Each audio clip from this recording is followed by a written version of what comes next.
نسبت کسی کے ساتھ قائم ہو جائے تو پھر اس کا نام بھی چینج ہو جاتا ہے اور اس کا مقام بھی چینج ہو جاتا ہے۔ سمپل سی سادہ سی مثال آپ کے سامنے رکھتا ہوں۔ ایک ہی گائے کا چمڑا ہے، اس کو لیا گیا، سکھایا بھی گیا، پھر اسی چمڑے میں سے کچھ حصہ لیا گیا جس سے چپل بنائی گئی، اور اسی طرح اسی چمڑے کو لیا گیا، اس کے کسی پارٹ کو لے کر کے اس کو سی کے بنا سنوار کے قرآن پاک کی جلد میں استعمال کر دیا گیا۔ چمڑا ایک ہی چیز کا ایک ہی طرح سے اس کی دباغت کی گئی اور تمام پروسیس میں ایک جیسا، لیکن آخر میں ایک کی نسبت جوتے کی طرف ہو گئی اور دوسرے کی نسبت قرآن کی طرف ہو گئی۔ جس چمڑے کے جس حصے کی نسبت جوتے کی طرف ہو گئی وہ ہمیشہ پاؤں کے ساتھ لگا رہتا ہے، جس چمڑے کی نسبت جوتے کے ساتھ ہو گئی تو ہمیشہ پاؤں کے ساتھ لگا رہتا ہے، ناپاک جگہوں سے بھی گزرتا ہے، گلیوں اور نالیوں سے بھی گزرتا ہے۔ لیکن اسی جانور کے اسی چمڑے جس کی دباغت کی گئی تھی، وہی چمڑے کا حصہ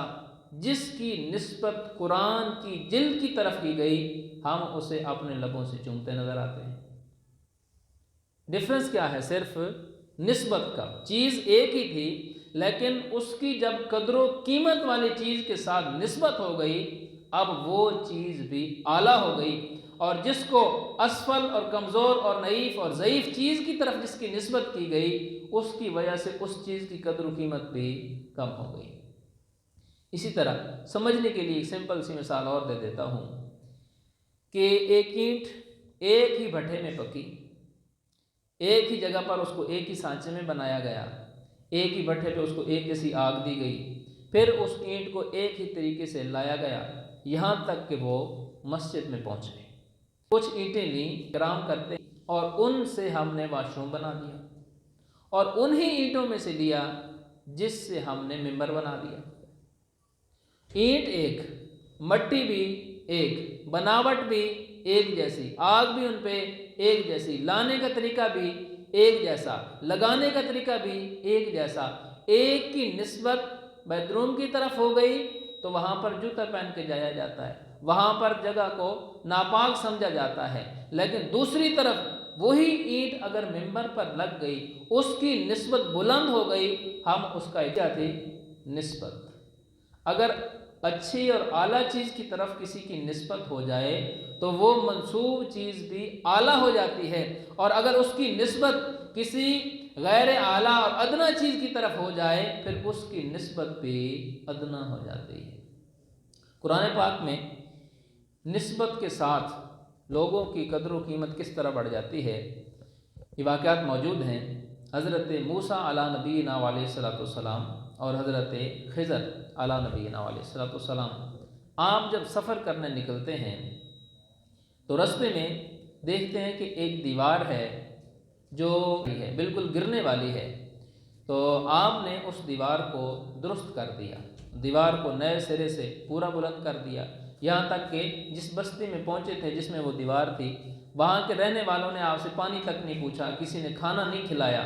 یعنی اس طرح کے لوگ تھے۔ باوجود اس کے دیوار گر رہی تھی، آپ نے اس دیوار کو از سر نو تعمیر فرما دیا۔ جب موسیٰ علیہ السلام نے ان سے پوچھا بعد میں کہ آپ نے ایسا کیوں کیا، تو حضرت خضر نے آپ کو بتایا، حضرت موسیٰ علیہ السلام کو، کہ اصل میں یہ دیوار کسی یتیم بچے کی ہے، اور اس بچے کا جو والدین ہیں وہ اس دنیا سے رخصت ہو گئے، انہوں نے ان کے لیے جو خزانہ ہے اس دیوار کے نیچے دبا کے رکھا ہے کہ جب وہ بڑے ہو جائیں گے دیوار کے نیچے سے خزانہ نکال لیں گے، لیکن دیوار ہو چکی تھی خستہ، اگر دیوار گر جاتی نیچے سے خزانہ نکل آتا تو وہ لوگوں نے اٹھا کے لے جانا تھا اور ان بچوں کو نہیں ملنا تھا۔ تو آپ نے پوچھا کہ آخر ایسا کیوں کیا، کہ یہ بستی والے تو ایسے ہیں کہ انہوں نے تو ہم سے کھانا بھی نہیں پوچھا، ایسے لوگ ہیں۔ تو آپ نے فرمایا کانا ابوہما صالحا، اس وجہ سے ان کے باپ دادا میں سے ایک 7ویں پشت میں شخص تھا جو اللہ کا نیک بندہ تھا، جو اللہ کا ولی تھا، اس کی نسبت کی وجہ سے میں نے ان بچوں کے خزانے کو محفوظ کر دیا۔ تو اگر 7ویں پشت میں بھی بندہ نیک ہو تو اس کی وجہ سے اس کے بچوں کو اللہ پاک فائدہ پہنچا دیتا ہے۔ تو اس سے معلوم ہوا کہ نیک لوگوں کے ساتھ نسبت یقیناً دنیا میں بھی کام آتی ہے اور آخرت میں بھی کام آنے والی ہے۔ اسی طرح قرآن پاک میں ایک تذکرہ موجود ہے اصحاب کہف کا۔ اس وقت اللہ کے نیک بندے تھے، عبادت گزار تھے، لیکن ایک ظالم بادشاہ آیا اور وہ لوگوں کو، ایمان والوں کو قتل کرنا اس نے شروع کر دیا۔ تو یہ لوگ کہف غار کی طرف چل دیے اور جنگل کی طرف جا کر کے اپنے آپ کو سیو کر لیا۔ جب یہ جا رہے تھے تو ان کے ساتھ ان کا کتا بھی تھا، یہ اس کو واپس بھی کر رہے تھے لیکن وہ واپس نہیں ہو رہا تھا۔ آخر کار یہ وہاں پر پہنچ گئے غار میں، تو وہاں پر سوئے اور اتنا سوئے اللہ پاک نے ان کو 900 سال تک نیند کی حالت میں رکھا۔ کتنی حالت؟ قرآن پاک میں اس کا تذکرہ ہے، سورہ کہف پوری سورت ہے۔ تو ان کو 900 سال تک سلائے رکھا، اور جہاں یہ سوئے رہے وہاں پر ان کا وہ کتا جو ان کے ساتھ گیا تھا حفاظت کے لیے وہ بھی سویا رہا۔ کتنے عرصہ؟ 900 سال۔ اور موجود ہے کہ اللہ پاک ان لوگوں کی کروٹوں کو بدلتا رہا، کبھی دائیں کروٹ پہ کبھی بائیں کروٹ پہ سوئے رہے۔ حالانکہ بندہ کتنا سو سکتا ہے؟ 24 گھنٹے سو لے گا، اتنا بھی نہیں سو سکتا ہے کہ نارمل انسان، لیکن وہ اللہ تبارک تعالیٰ کی طرف سے تھا ان نیک لوگوں کے لیے کہ وہ 900 سال تک اصحاب کہف جو تھے غار کہف میں سوتے رہے، اور ساتھ میں ان کا کتا بھی۔ حالانکہ کتا اگر گھر میں ہو تو رحمت کے فرشتے نہیں آتے۔ کتے کو اگر شوق سے پالا جائے، ایک تو ہے نا کہ راکھی کے لیے جس طرح پالتے ہیں وہ تو علیحدہ چیز ہے، لیکن گھر میں شوق کے لیے حدیث پاک میں کہ جس گھر میں تصویر یا کتا ہو اس گھر میں رحمت کے فرشتے داخل نہیں ہوتے۔ لیکن اس کتے کی نسبت اللہ کے ولیوں کے ساتھ ہو گئی۔ کن کے ساتھ؟ اولیاء کے ساتھ ہو گئی، نیک لوگوں کے ساتھ ہو گئی۔ اب اللہ تبارک تعالیٰ جہاں ان اولیاء کے کروٹیں بدل رہا ہے وہاں پر اس جانور جس کو مسجد میں آ جائیں تو ہم بھگا دیں، جس کو ہاتھ نہیں لگاتے، جس کو گھر میں پالنا جو ہے وہ منع ہے، تو اس کو اللہ تبارک و تعالیٰ اس کے بھی پاس سے پلٹ رہا ہے۔ دوسرا پھر قرآن میں اس کا تذکرہ، یہاں تک کہ روایت میں ملتا ہے کہ وہ کتا جو اللہ والوں کے در پہ پڑا رہا تھا اللہ پاک اسے جنت میں انسانی شکل میں داخل فرمائے گا، کیونکہ اس کی نسبت اللہ والوں سے ہو گئی۔ اگر ایک جانور کی نسبت اللہ کے ولیوں کے ساتھ ہو جائے، اللہ کے مقرب اور نیک بندوں کے ساتھ ہو جائے، اللہ تبارک و تعالیٰ اسے بھی جنت میں بھیج دیتا ہے۔ جب ایمان والے لوگ ہوں، اللہ تبارک و تعالیٰ کو وحدہ لا شریک ماننے والے لوگ ہوں، اور نبی پاک علیہ السلام کو اللہ کا پیغمبر ماننے والے لوگ ہوں، اور ان کی محبت اور عشق دل میں رکھنے والے لوگ ہوں، پھر وہ اولیاء سے محبت کرنے والے ہوں، اللہ پاک ان کی محبت کے صدقے میں ضرور ان کو جنت میں داخل فرمائے گا۔ جتنے جانور اور وہ بھی کتا وہ بھی جنت میں داخل ہو جائے، تو جو انسان ہے اور کسی نیک بندے کے ہاتھ پہ ہاتھ اس نے رکھا ہوا ہے یا اس کے ساتھ اپنی نسبت قائم کی ہوئی ہے، یقیناً اللہ پاک بھی اس کے ساتھ اچھا معاملہ ہی فرمائے گا۔ اسی طرح نسبت سے کیا فائدہ ہوتا ہے؟ حضرت یوسف علیہ السلام جب آپ اپنے باپ حضرت یعقوب سے جدا ہوئے، ایک لمبا قصہ سورہ یوسف میں موجود ہے، تو آپ کے والد جو تھے وہ روتے رہے یہاں تک کہ آپ کی آنکھیں بھی سفید ہو، اس قدر روئے۔ تو حضرت یوسف کے جب بھائی وہاں پر پہنچے اور پہنچنے کے بعد پھر اپنی جو قمیض تھی وہ بھیجی، اور قمیض لا کر کے جب حضرت یعقوب علیہ السلام کی آنکھوں پر لگائی گئی تو اس قمیض کی وجہ سے آپ کی آنکھوں کی بینائی لوٹ آئی۔ کیا چیز تھی؟ ہماری قمیض، اس کو ہم کسی بیمار پہ لگاتے رہیں، آنکھوں پہ لگاتے رہیں، اس سے کیا ہونا ہے؟ اگلا بندہ سمجھ نہیں محسوس کرے گا اور تو کچھ بھی نہیں ہونا۔ لیکن وہاں پر وہ قمیض جو ایک نبی کے جسم پر تھی، جب اس قمیض کو ایک اللہ کے نبی کی آنکھوں پر لگایا گیا تو اللہ پاک نے ان کی آنکھوں کی روشنی کو واپس فرما دی۔ تو بات کیا ہے؟ نسبت کی بات ہے۔ ہم بھی کسی اللہ والے کے ہاتھ میں ہاتھ اسی لیے کسی کو مرشد بنایا جاتا ہے، لیکن میں پچھلے جمعے پہ بھی یاد کر چکا کہ مرشد اس کو بنایا جائیں جو واقعی مرشد بننے کے قابل ہو، جسے خود ہی مرشد کی حاجت ہے۔ آج کل ایسے ہو رہا ہے نا کہ وہ جناب مندرے کڑے پہن کے بیٹھے ہوتے ہیں اور یعنی جعلی پیر بنے ہوتے ہیں، نہ ان کی داڑھی ہے، نہ ان کی نماز ہے، نہ ان کا روزہ ہے۔ ایک مرتبہ ایسے ہی میرے ساتھ، میں کلاس میں جب پڑھتے تھے، کلاس فیلو مجھے لے گیا ادھر کھڑنے والا میں، ہمارے پیر صاحب آ رہے ہیں، میں نے کہا اچھا چلیں بھائی زیارت کریں گے ہم بھی، شاید بھی کوئی اللہ کے نیک بندے ہوں گے۔ جب گیا تو مغرب ٹائم پہنچے تو وہ جناب حضرت صاحب حقہ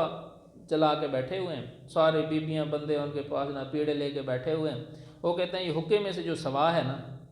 یہ جس بندے کی اولاد نہیں ہو رہی وہ لیتا جائے تو اس کی اولاد ہو جائے گی۔ میں کہا واہ بھائی واہ، کیا بات ہے کہ حقے کی سوا گویا انہوں نے کھا کے اولاد ہو جانی،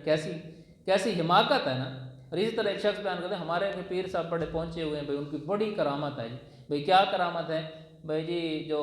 ڈبی ہے نا سگریٹ کی پوری ہاتھ انگلیوں میں لے کے ایک ہی مرتبہ ایک ہی سوٹے میں ساری ختم کر دیتے ہیں۔ میں کہا واقعی بڑے پہنچے ہوئے ہیں، لیکن پہنچے پتہ نہیں کیڑے پنڈ ہوئے ہیں۔ اللہ والے جو ہوتے ہیں وہ عبادت کرنے والے ہوتے ہیں، وہ ناپاکی کی حالت میں نہیں ہوتے۔ اور ایسے لوگ جو کوئی بھانگ پی رہا ہے، کوئی چرس پی رہا ہے اور جناب نام کیا لیتے ہیں علی علی علی علی علی، اس طرح معاذ اللہ، حالانکہ ایسے لوگوں کی تو چھتر پولا ہونے چاہیے۔ پاکوں کے نام پاک زبان سے لینے چاہیے، پاکوں کے نام پاک ہو کر لینے چاہیے۔ تھے اعلیٰ حضرت رحمۃ اللہ تعالیٰ کے خلیفہ تھے، تو آپ کے پاس ایک شخص آیا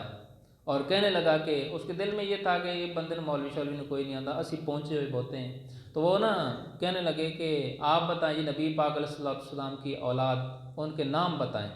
حضرت فاطمہ رضی اللہ تعالیٰ عنہ کی اولاد بتائیں، سارے نام بتائیں جی آپ۔ تو آپ اٹھے اپنی مسند سے اندر چلے گئے،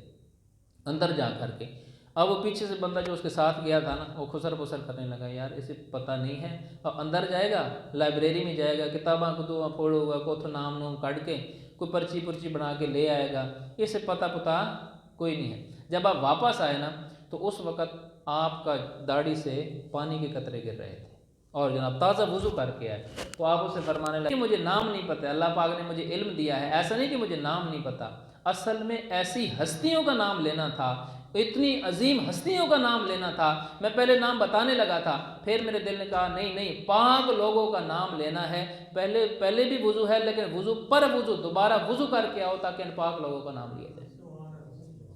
اور پاک لوگوں کا نام اس انداز میں لیا جائے۔ ہم یہاں پر اگر پاک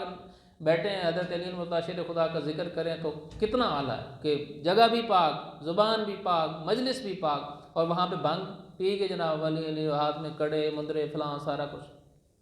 ایسے لوگوں کا ہمیشہ بائیکاٹ بھی کرنا چاہیے، اور اپنے جتنے بھی ایسے قربا ہیں ان لوگوں کو بھی سمجھانا چاہیے کہ ایسے لوگوں سے جنہیں خود ہدایت کی ضرورت ہے تمہیں ہدایت دے نہیں سکتے ہیں۔ ہمیشہ اپنا ہاتھ اس بندے کے ہاتھ میں دیں جو کم از کم ظاہری طور پر اور یہ پیر بنانے کے، ہمارے لوگ ہر بندے کو پیر بنا لیتے ہیں، جو بھی تویز دے دے نا بھئی یار آپ کاروبار چل پڑا ہے، اولاد ہو جائے، بھلے وہ عیسائی ہو، ہماری قوم تو اس کے پیچھے، کئی لوگ بتاتے ہیں وہ فلاں جگہ پہ ایک عیسائی ہے اس سے دم کروا لیں، تو وہ پھر عیسائی جب دم کرتا ہے پھر اس کو جب اثر ہو جاتا ہے تو پھر وہ اسی کے مرید بن جاتے ہیں۔ پھر وہ یہاں تک کہ ایسے بھی سنا ہے یہاں فیصل آباد میں ایک پیپل کلونی والی سائڈ پہ کہ ایک کرسچن ہے جو دم وغیرہ بھی کرتا ہے، اور جب اس کا دم چل پڑتا ہے بندے اس کے مرید سے بن جاتے ہیں نا، پھر انہیں اپنا کلمہ پڑھا کے عیسائی بھی کر لیتا ہے۔ تو اپنا ایمان لوگ گوا دیتے ہیں فقط دنیا کے لیے۔ میں کئی مرتبہ کر چکا ہوں، کسی کو پیر اس لیے نہیں بنایا جاتا کہ میرا کاروبار چل جائے، کسی کو اپنا راہبر اور ہادی اس لیے نہیں بنایا جاتا کہ جناب میری اولاد ہو جائے۔ یہ تو ایک ثانوی چیزیں ہیں، یہ تو ہو ہی جانی ہے، سارا کچھ ہو جانا ہے۔ اصل میں کسی کو پیر بنانے کا، کسی کو اپنا راہبر اور ہادی بنانے کا مقصد یہ ہوتا ہے کہ میں اگر دنیاوی لحاظ سے گناہوں کے راستے پر چل رہا ہوں، یہ پتہ میری تربیت کر کے مجھے نیکیوں کے راستے پہ چلا دے۔ لیکن اب مرید کی کہہ دینے سے نہیں کہ جناب میں فلاں بندے کا مرید، نہیں، اب وہ جو ارادت کے پورے اصول ہیں ان کو بھی تو پورا کریں۔ آپ نے فرمایا کہ میں اس مقام پر کیسے پہنچا ہوں، اس وجہ سے پہنچا ہوں کہ میں علوم دینیہ کا درس پڑھ کے اس مقام پہ پہنچا، اور اپنے مرید کے لیے بھی فرمایا دن میں روزے رکھا کر، رات کو قیام کیا کر۔ اب مجھے بتائیں جو بندہ دن میں روزے رکھتا ہو، رات میں اللہ کی بارگاہ میں کھڑے ہو کے قیام کرتا ہو، وہ تو ویسے ہی اللہ کا کتنا مقرب بندہ ہوگا کہ اللہ پاک اسے ایمان کے بغیر دنیا سے جانے ہی نہیں دے گا۔ تو اس وجہ سے وہ پچھلی بات سن لیتے ہیں، ابھی کتنے سارے لوگ یہ میلہ بھی کرواتے ہیں جناب 11ویں شریف پہ، اس میں کوئی ڈول مار رہا ہے، کوئی جناب ناچ رہا ہے، کوئی پتہ نہیں کیا کر رہا ہے، کوئی کیا کر رہا ہے۔ بھائی انہوں نے جو تعلیم دی ہے اس پہ عمل کر کے دکھاؤ۔ وہ بعض اوقات کہیں نا کسی نے کو کوئی وہ ناچ پکڑا شروع کر دے نا، اسے کہ یار یہ کیا کر رہا ہے، کو خدا کا خوف کر، یہ جائز نہیں ہو، کہتے نہیں بھلا بھی تو نچے ایسے، اچھا بھلا بھی تو نچے ایسے، چلو ٹھیک ہے بھائی یہ بالفرض ہے، حقیقت نہیں۔ اگر تمہاری بات مان لیں کہ بھلا نچے ایسی، تینوں یہ نہیں پتہ کہ بلے شاہ تو 25 سال جنگلوں میں جا کے اللہ کی عبادت کرتے رہے ہیں، انہیں یہ کہنے کہ وہ تو 25 سال عبادت بھی کرتے رہے، ہم بھلا ساڑھے کو کوئی بھلا بنیا جاتا، نچن واسطے بھلا بن گئے تو عبادت کرنے واسطے بھلا ہی بن دے، بھلا نہیں بن دے۔ تو یہ جو ہمارا دل ہے نا، ہماری خواہشات ہیں، ہم نے دین کو، تصوف کو، جو چیز ہمیں اچھی لگتی ہے، آج سوشل میڈیا پہ دیکھیں ایسے ایسے لوگ ہیں، پتہ نہیں انہوں نے ظاہری لبادہ، کسی نے یہ پگڑی بھی پہنی ہوگی، داڑھی بھی رکھی ہو، ایسے لوگ بھی ہیں، وہ ہے نا لباس خضر میں ہزاروں رہزن بھی پھرتے ہیں۔ اگر جینے کی خواہش ہے تو پہچان پیدا کر، ہر کسی کو اپنا راہبر بنائیں، کسی کو اپنا مرشد بنائیں، تو اس کو وہ کم از کم دیکھ لیں کہ وہ دین پر کس قدر عمل کرنے والا ہے۔ اور پیر بنانے کی شرائط میں سے ایک شرط یہ ہے کہ وہ عقیدے کا درست ہو، اس کے عقیدے میں کوئی خرابی نہ ہو۔ دوسری بات یہ ہے اس کے پاس اتنا علم ہو کہ وہ کوئی مسئلہ اسے پیش آ جائے، شرعی مسئلہ پیش آ جائے تو خود کتابوں سے نکال کے اس کو جانچ سکتا ہو، یعنی کم از کم مفتی ہو۔ ہمارے ہاں وہ عالم کی نہیں ہوتی اتنی قدر جتنی پیر صاحب کی ہوتی ہے۔ وہ ایک مرتبہ میں بھی بیان کرنے گیا تو وہ کہتے ہیں قاری صاحبہ کہ وہ بیان پیر صاحب آئے نے وہ نہ کر لین، میں کہا جی انہوں نے کر لین دو۔ جب انہوں نے بیان کیا تو کوئی ادھر سے بات، کوئی ادھر سے، اور وہ جو بھی باتیں تھیں یعنی شریعت کے خلاف باتیں جب بندہ کرنا شروع کر دیتا تو دوسرے بندے کو غصہ آتا ہے۔ تو بہرحال ہمارے ہاں علماء کی اتنی قدر نہیں ہوتی جتنے پیر صاحب کی۔ اگر پیر صاحب واقعی باشرہ ہیں، عالم دین ہیں تو پھر ان کی قدر ہے، لیکن اگر وہ ہو ہی جس طرح کے بندہ ابھی آلو کی چپس بنانے والا جناب، نہ موچ نہ کچھ، اور وہ بندہ دین سمجھائے گا تو کیا سمجھائے گا؟ تو اس وجہ سے راہبر اور رہنما کس کو بنانا ہے؟ اتنا علم اس کے پاس ہو، یعنی کم از کم عالم ہو، کم از کم مفتی ہو کہ خود کتاب سے وہ مسئلہ دیکھ کر آپ کو بتا دے۔ اس کے علاوہ کسی کو پیر اپنا نہیں بنا سکتے۔ اور ظاہری اس کی جو طبع ہے وہ شریعت کے مطابق، اس کی داڑھی ہو، اس کا چلنا پھرنا یہ نہ ہو کہ عورتوں کے ساتھ سلام لیتا پھرتا ہو۔ اگر جینے کی خواہش ہے تو پھر پہچان پیدا کرنی پڑے گی، یہ نہیں کہ آپ اس کام کو ہی برا سمجھیں۔ ایک اس منصب پہ بیٹھنے والا شخص برا ہے تو یہ نہیں کہ یہ منصب برا ہے، نہیں، اس کی نسبت اعلیٰ ہے۔ ابھی پچھلے جمعہ پہ وہ میں نے عرض کیا نا کہ کاش کہ ہم گھڑی وہاں پر لگا لیں، تو ابھی جمعے کے بعد ادھر ہی کھڑے تھے تو ایک شخص گھڑی لے کر کے آ گئے، تو میری بات کی ہوئی اس پہ اتنا ایک بندے کو مطلب اثر ہوا کہ فوراً سے لے آیا۔ اور اگر یہ نسبت نہ ہوتی اور شاید یہ سمجھو گا یہ بھائی قاری صاحب ہیں، ہمارے امام صاحب ہیں، ان کے منہ سے بات نکلی، چلو بھائی ہم اس کو پورا کر سکتے ہیں۔ اگر میں ہی عام بندہ ہوتا تو ہمیں پٹ کے مار جاتا گھڑی نہ۔ مطلب یہ ہے کہ کہنے سے وہ بھی گھڑی لگ گئی، ادھر بھی لگ گئی، ایک اندر بھی پڑی، صرف ایک بات کہنے سے، اور وہ کس وجہ سے؟ نسبت کی وجہ سے۔ اور نسبت نبی پاک علیہ السلام کی حدیث پاک ہے، جس کا عمل اسے جنت میں نہ لے گیا اسے نسبت بھی جنت میں نہیں لے جا سکتی۔ نسبت کام آئے گی لیکن ساتھ میں عمل بھی مضبوط کرنا پڑے گا۔ اور یہ نہیں کہ نسبت کام ہی نہ آئے، ایسا نہیں ہے۔ نسبت کے لحاظ سے ایک شخص جس نے 99 لوگوں کو قتل کیا تھا، بخاری شریف میں حدیث پاک آپ کئی بار سن چکے ہوں گے، 99 بندوں کو قتل کرنے کے بعد اس شخص کا ارادہ بن گیا کہ اب میں کیا کر لوں، توبہ کر لوں۔ اب وہ ایک شخص کے پاس گیا تو وہ کہنے لگا نہ بھائی اب کوئی کچھ نہیں تیرا ہو سکتا، 99 بندے مار لیں، اب تو تیرا کچھ نہیں ہونا، پکا جہنمی۔ اچھا یہاں پر یہ بھی بات تھی کہ ہمیں اتنا خشک بھی دین میں نہیں ہونا چاہیے۔ اس بندے نے کہا چل 99 پہلے اسی 100 عادت پورا کر، اس کو بھی ٹپا دیا، 100 کے 100 بندے قتل ہو۔ پھر کسی اللہ کے نیک بندے کے پاس کیا جو نرمی والا تھا، محبت والا تھا۔ جو اللہ والے ہوتے ہیں ان کے دل میں محبت ہوتی ہے، نرمی ہوتی ہے، سخت مزاج نہیں ہوتے۔ انہوں نے کہا یار فلاں بستی میں چلے جاؤ، اللہ والے رہتے ہیں، اللہ پاک ان کے صدقے سے تیری بخشش کر دے گا، وہ کوئی تجھے توبہ کروا دیں گے، ان کے پاس چلے جاؤ۔ تو یہ اس ارادے سے، اگرچہ دل میں تو اس کا ارادہ ہو چکا تھا کہ اب میں اس عمل سے باز رہوں گا، اب وہ نیک لوگوں کی طرف چلتا ہے، یہاں تک کہ رستے میں اس کا انتقال ہو جاتا ہے۔ ابھی پہنچا نہیں تھا، انتقال ہو گیا، تو فرشتے آ جاتے ہیں، دوزخ کی طرف کھینچنے والے فرشتے بھی آ جاتے ہیں، جنت کی طرف کھینچنے والے فرشتے بھی آ جاتے ہیں، لے کے جانے والے۔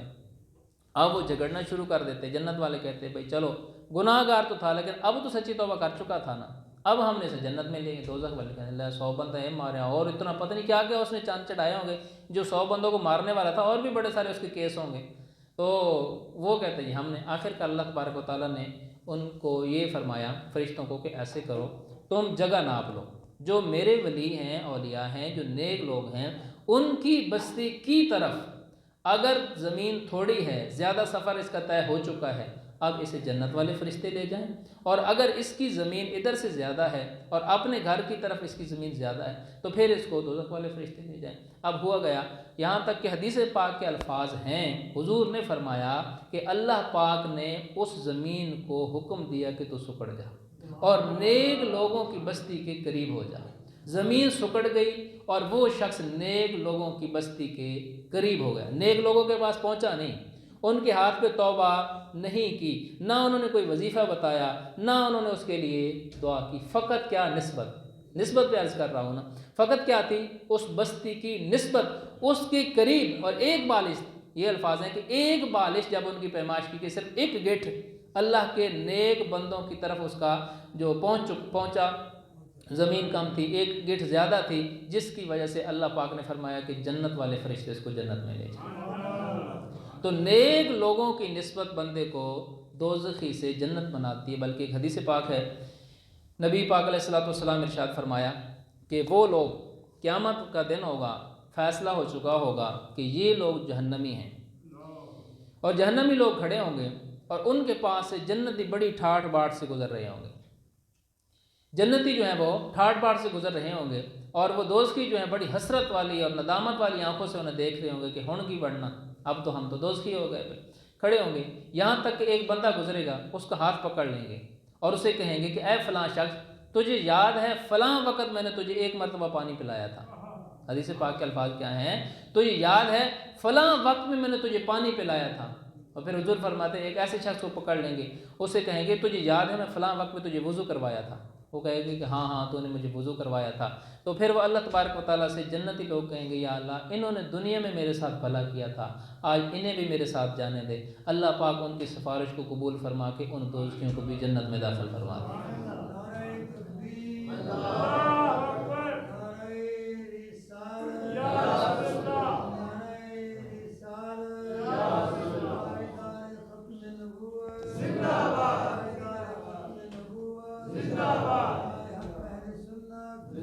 تو نیک لوگوں کی نسبت بندے کو،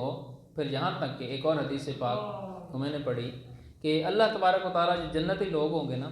انہیں ایک بات ارشاد فرمائے گا کہ اللہ پاک خود فرماتا ہے کہ میری رحمت میرے غضب پر حاوی ہے، 70 ماہوں سے بڑھ کر پیار کرنے والا، ایک طرف اس کا غضب بھی ہے، یعنی سختی بھی فرماتا ہے، جلال بھی، وہ قہار بھی ہے، جبار بھی ہے، لیکن وہ رحیم بھی ہے، کریم بھی ہے، غفور بھی ہے، وہ مہربان بہت زیادہ ہے، اس کی جو مہربانی ہے، اس کی جو رحمت ہے، وہ اس کے غضب کے اوپر سبقت لے جاتی ہے۔ میں نے حدیث پاک میں پڑھا کہ اللہ تبارک و تعالیٰ ارشاد فرمائے گا ان جنتیوں کو، کیا جنتیوں، یہاں پر یہ جو دوزخ جن کے اوپر میں نے لازم کر دی ہے، ان لوگوں کو جا کے دیکھو، ان میں سے اگر کسی نے دنیا میں تمہارے ساتھ کوئی بھلا کیا تھا، اس کو بھی تم لے کے جنت میں داخل ہو جاؤ۔ تو کیا چیز؟ نسبت، نیک لوگوں کی نسبت کی وجہ سے کوئی بندہ دوزخ سے جو ہے وہ جنت کی طرف چلا جائے گا۔ تو ہمیں بھی چاہیے کہ اپنی لائف میں نیک لوگوں کے ساتھ اپنی نسبت کو، اپنے تعلق کو برقرار رکھیں، نیک لوگوں کے ساتھ رہیں، علماء کے ساتھ رہیں، ایسے مشائخ کے ساتھ رہیں، ان کی صحبت اختیار کریں۔ اور میں پہلے ڈیٹیل سے عرض کر چکا کہ کسی کو شیخ بنائیں تو ایسے کو بنائیں کہ جو دین کی طرف لے جانے والا ہو، تو کسی کو اپنا شیخ رہبر بنائیں جس کی صحبت اختیار کریں، وہ بندہ دیکھنے کہ اللہ کا نیک بندہ، اللہ پاک اپنے نیک بندوں کی صحبت اختیار کرنے کی سعادت توفیق نصیب فرمائے، آمین بجاہ نبی۔